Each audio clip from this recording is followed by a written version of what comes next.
Today we are going over the things you should do if you are bored of FC24 career mode. We have reached that part of the game's cycle where career mode may be boring for many of you. Maybe you might have stopped playing this game back in November last year, but today I'm going to be providing some tips to try and make career mode fun again so you can enjoy this game until FC25 comes out. There's only a few months to go, so we're almost at the finish. But my first suggestion today is play on ultimate difficulty. We have to start with gameplay settings first because this is one of the most important things in career mode. In career mode, we usually stay on difficulties we feel comfortable with, and if I play on a difficulty that keeps on smashing me, I usually lower it because I don't really like to lose. But sometimes it may be better to go to a higher difficulty to give yourself more of a challenge. It will help you learn how to be a better FIFA player, and it's going to make winning titles even more sweeter and challenging as well. You might want to play on ultimate difficulty because you might be bored of career mode simply because you're on a lower difficulty and the AI isn't putting up much of a fight. Me and ultimate difficulty do not get along, as you would know by now. If I play on ultimate difficulty, I will probably break my controller, break my PS5 and even break my TV. Anyway, it's something you might want to check out or consider if you're looking for a harder challenge in regards to the gameplay. My second tip is competitor mode. For an extra gameplay challenge, you might want to turn on competitor mode. You can do this through the settings. This will make it even harder to beat the AI. I don't really like competitor mode personally though, because I don't like how the CPU starts becoming a bit too overpowered. I think I saw Harry Maguire do a Maradona spin once, but you should at least try it out and see if you like it. It was a setting introduced back in FIFA 21 and basically refreshed the CPU AI in career mode and squad battles in foot. When selecting legendary or ultimate difficulties, there would be an option to enable this mode for those who seek a new challenge. Basically, competitor mode is a thing that replicates the playstyles of some of the best FIFA Pro players in the world. Competitor mode gives the CPU a better understanding of skill moves, dribbling, space, tactics, and it will constantly look to create better scoring opportunities. You can expect aggressive passes, complex skill moves, and even a change of tactics and mentality if you are leading against them, for example. In FIFA 22, they tweaked competitor mode to make it a little bit better. So basically, for players who like the challenge, they rewrote defending competitor mode, CPU AI, with something they called threat-based defending, with the CPU better understanding who the players they should mark are, which off-ball runs they should chase, and which dribblers they should close down.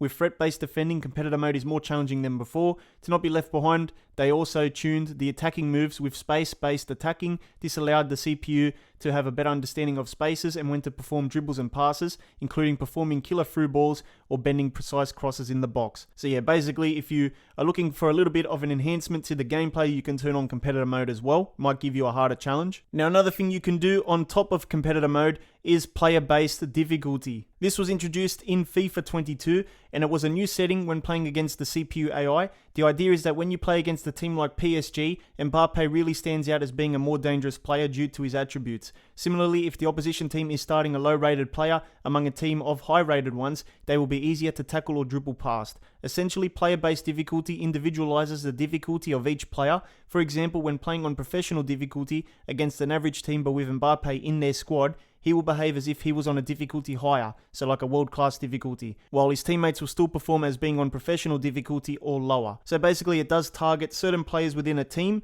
and the better players get like a little attributes boost. They'll play on a harder difficulty, and the weaker guys will be sort of on a lower difficulty. So it just enhances a few different players from a team, which does make the gameplay a little bit harder. In FIFA 23, EA made some little changes to the player-based difficulty setting. It now works on Legendary and Ultimate difficulty. It must have only worked on Ultimate from FIFA 22.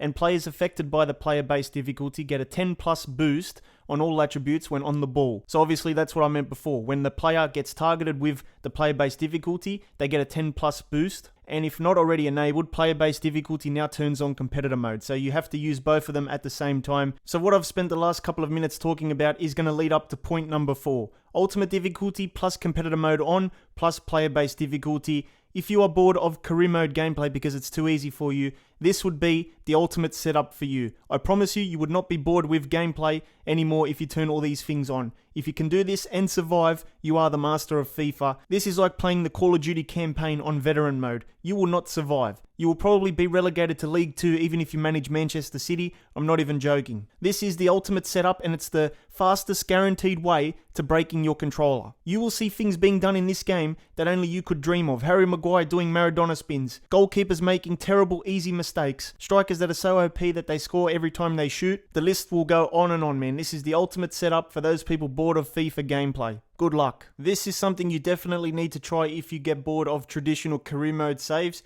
do a European Super League. I did this back in FIFA 21, as you can see, and I had so much fun. You can even watch it on my second channel, Vapex Karma 2, by the way. This European Super League career mode is one of my favorites. Each game felt like a Champions League final, and it's basically a competition made up of the best teams in Europe. Look at the fixtures on the right. It's basically Champions League every week. Each game is a massive game.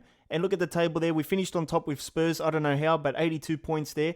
It was very, very close against Liverpool. But you've got teams like Bayern Munich, Juventus, Atletico Madrid, Manchester City, PSG, Inter, Barcelona, Real Madrid, Chelsea, Leipzig, Napoli, Arsenal, Milan, Manchester United, Dortmund, Ajax, Lyon, and PSV. So basically, I mashed together the best teams from England, Italy, Germany, France as well, and even some from the Netherlands as well. If you're sick of doing Premier Leagues, Bundesligas, and all that, put together a European mega competition like this, man. You will have a lot of fun. When you go to pick your team, make sure you stay in the Premier League, but replace the clubs by pressing the triangle. Keep whichever clubs you want, like Arsenal, maybe a Chelsea as well. And the ones you don't want, you just swap them out with a team from the other competition. So let's say you want a team from Germany and you want Bayern Munich or Borussia Dortmund. You can add them there, and now they're part of the competition. You do the same thing against Brentford as well. You put in Bayern Munich, and then you go to Fulham, and you might go to France now and put PSG. You just have to come up with a list of teams that you want and just swap them out against the teams you don't want from the Premier League. Alright, so another one of